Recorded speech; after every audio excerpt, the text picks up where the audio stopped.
What up, y'all? It's your man, Abuamerican, chilling. Got a question here, and I'll try and answer it to the best of my ability. But I don't consider myself to be a definitive expert on this. But apparently, okay, it's back to the question. Sorry. I was asked, what is it to be, or what does it take to be alpha? And considering how I had to think about this so long, and I can't definitively answer the question, it's probably best understood that I'm not the most qualified individual to answer the question. Nonetheless, after doing some research online, there's no consistency in the definition of alpha. There's so many different people saying what alpha is and what alpha isn't. And from my own perspective and from what I've gleaned from the videos, I would say this. Let's start different. In the past, alpha was definitely a near physical or purely physical thing where men and women and their offspring lived in exceptionally hostile environments with low resources where man had to battle beast and other men in order to gain resources, gain access to resources, and protect his family or his tribe. With modernity, what it takes to be alpha nowadays is still going out and getting those resources, but of course we don't have to physically challenge one another anymore. We use our brains, getting education, college degrees, a trade, or whatever else. Now, this brings us to the modern day dilemma of what is alpha in the 21st century, post-feminism and all this. I don't know if it's post-feminism or in its apex. Whatever stance feminism is right now and how it's wrecking male and female interaction. I would say it's a combination of two things, both physical and psychological. Now, just part of being a man, I would say you need 3 C's: confidence, congruence, and competency. You need those 3 things, absolutely. You need to have some sort of physicality about yourself, and that would come with confidence. Now, what do I mean by physicality? A lot of guys, when you read like in the PUA and the red pill scene, they're all about self-improvement, and a man should be all about self-improvement. You need to learn a trade or a skill in order to be able to take care of yourself. And if you're like, purple pill, like they have these different terminologies to where you are awakened, but you still believe in relationships and marrying and whatnot.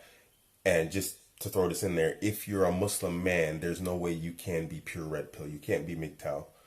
You have to be purple pill. And just because of the hadith of the Prophet Muhammad sallallahu alaihi wasallam, where he spoke about the 3 men. One of the men said he won't marry, and the Prophet Muhammad sallallahu alaihi wasallam said that I marry, I fast, and I break my fast, and I don't pray all night. Anyway, Muslims will know what I'm talking about. So you can't be MGTOW as a Muslim. So by default, you have to be purple pill. But you should be awakened and understand, the world we live in. Now, going back, sorry guys, I know I'm all over the place, but the guy who asked the question is Muslim. Now going back, you have to have some sort of physicality about you. I mean, just the reality is we come from like that history of inhumanity where we had to be alpha in that sense. So you should still try and maintain that alphaness in your physicality, which will affect your confidence. Now, red pill philosophies and ideas say you should hit the gym and lift, eat right, take care of yourself. And that makes a lot of sense, and that's correct. But given modern day times and the instability that we find, the randomness of, terrorism, guys just going into malls, shooting places up, the Daesh cats who went and shot up Paris, and these things that they do. I would say better than lifting would be to take on a martial skill. And a martial skill that puts you in constant and consistent conflict with other men. But like in my R/K video on in-group loyalty where I showed Team Alpha Male, it should be from the aspect of your in-group. Now, example. Brazilian Jiu-Jitsu. If you've been on my channel for a while, that I am a brown belt Brazilian Jiu-Jitsu. Hopefully one day I'll get my black belt, but hey, situations right now don't allow me to train consistently. Nonetheless, carrying on. It's my new team. Um, Brazilian Jiu Jitsu, you learn technique and then you have to implement it on the mat. There's no way you can avoid it. You're going to get on the mat and you're going to fight random, strange men. Some who are better than you, some who are worse than you, some who are bigger than you, some who are smaller but better than you.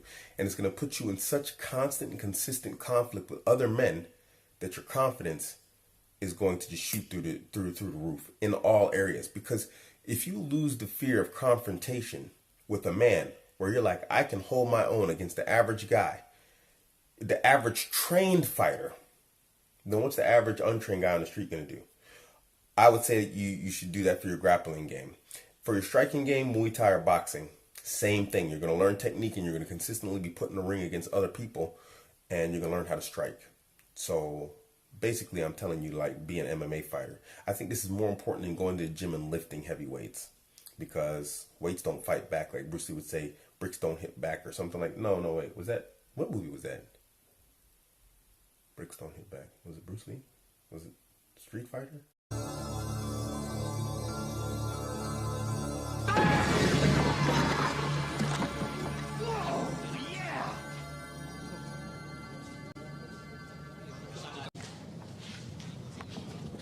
Very good.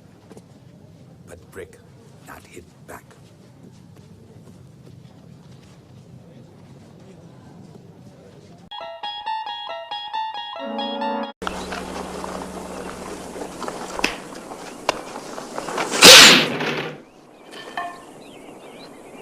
Boards don't hit back. It was some kung fu movie. Whatever. Bricks don't hit back, neither do weights.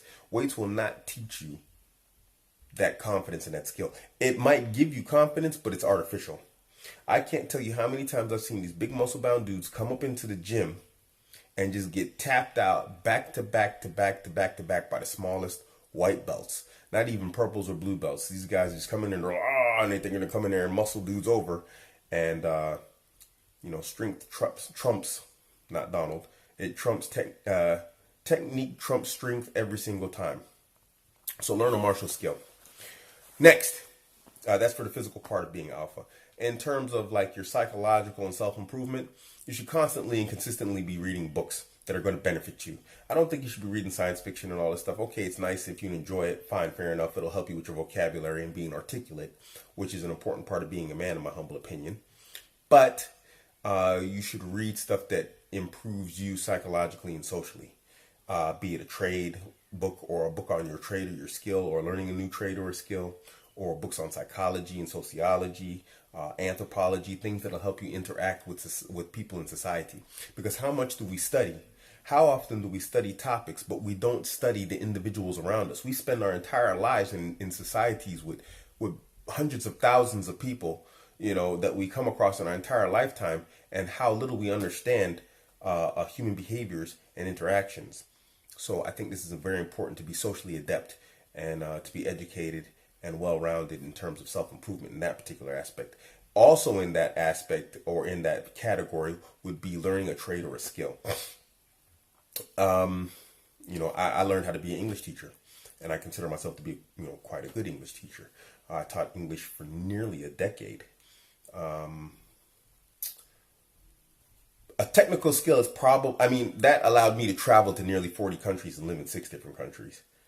Well, it didn't allow me to live in 6 different countries, but it allowed me to live in like 3 different countries.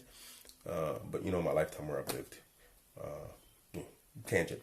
Nonetheless, learn a skill, preferably a technical one.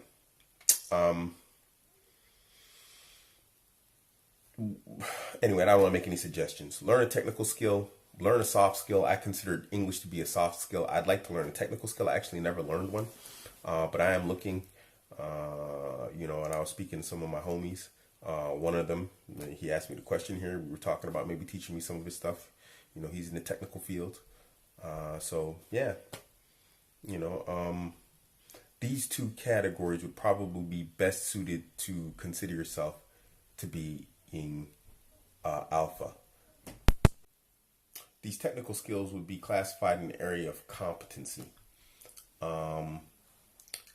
Have competency not only in a technical skill. Part of your social skills comes with competency also.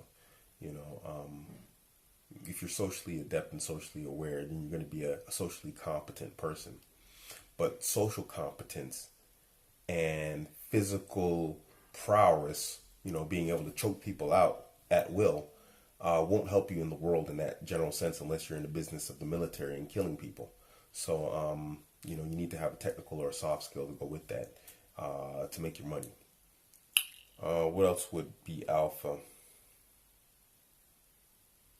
I think that basically covers it, huh? We covered like career and education, having a skill, a technical one or whatnot, or a soft skill, or both preferably, and, taking care of yourself physically, and then building up your psychological strength, if you will, through combat sports, because that's going to make you confident. Competency, confidence, and congruence.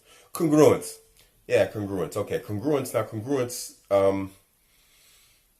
congruence does have a specific meaning, but I'm using it in a more general term here. This means you have a set or a fixed set of virtues, values, and morals, and they're not flexible, unless, of course, it goes into something better. But it's not malleable given the situation or environment that you're in. Meaning, just because the opportunity presents itself, you don't become a thief. You say you're not a thief and you're an honest person, but then you see money lying on the counter and nobody's there. You don't just go up and steal it, because then you have no virtues. You have no, your morals are flexible. Oh, I'm not a thief if I think I'll get caught. But if I'm sure I won't get caught, then I become a thief. Yeah, you don't have any morals. You don't have any values. You don't have any virtues. They're flexible, they're malleable, and so they're non-existent. So be congruent in your speech and actions, and your beliefs. And since the guy who asked this question is Muslim, this should be relatively easy. That should be an easy part. We're supposed to be like that anyway. I know it's difficult. Everybody struggles with it, but it should be something you strive to improve in. So that congruence in your character and your personality and your beliefs and your concepts that you follow or that you establish for yourself, you should be firm in those. Unless someone can demonstrably prove to you with logic that there's something better. Now, for non-Muslims, let me say, for you guys, that's a little bit more flexible. For us as Muslims, we have to weigh both in. We have to weigh in both the Islamic stance and then the stance that the person's bringing us.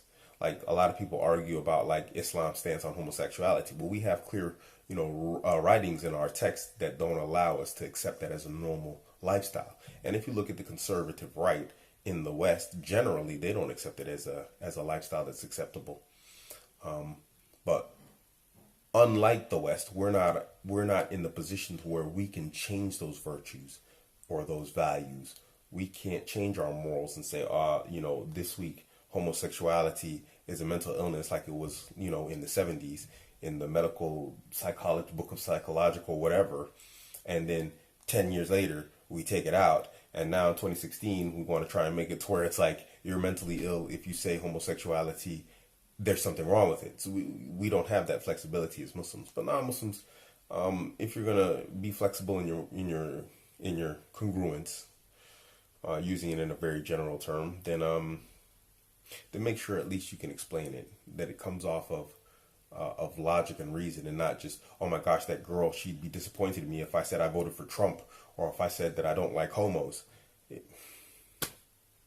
What are your virtues? Your virtues are whatever it takes to get in a girl's pants. Then you don't really have virtues, because one girl might be pro-Trump, another one might not be, and you're going to be all over the place, and that means you're on nothing, So congruence.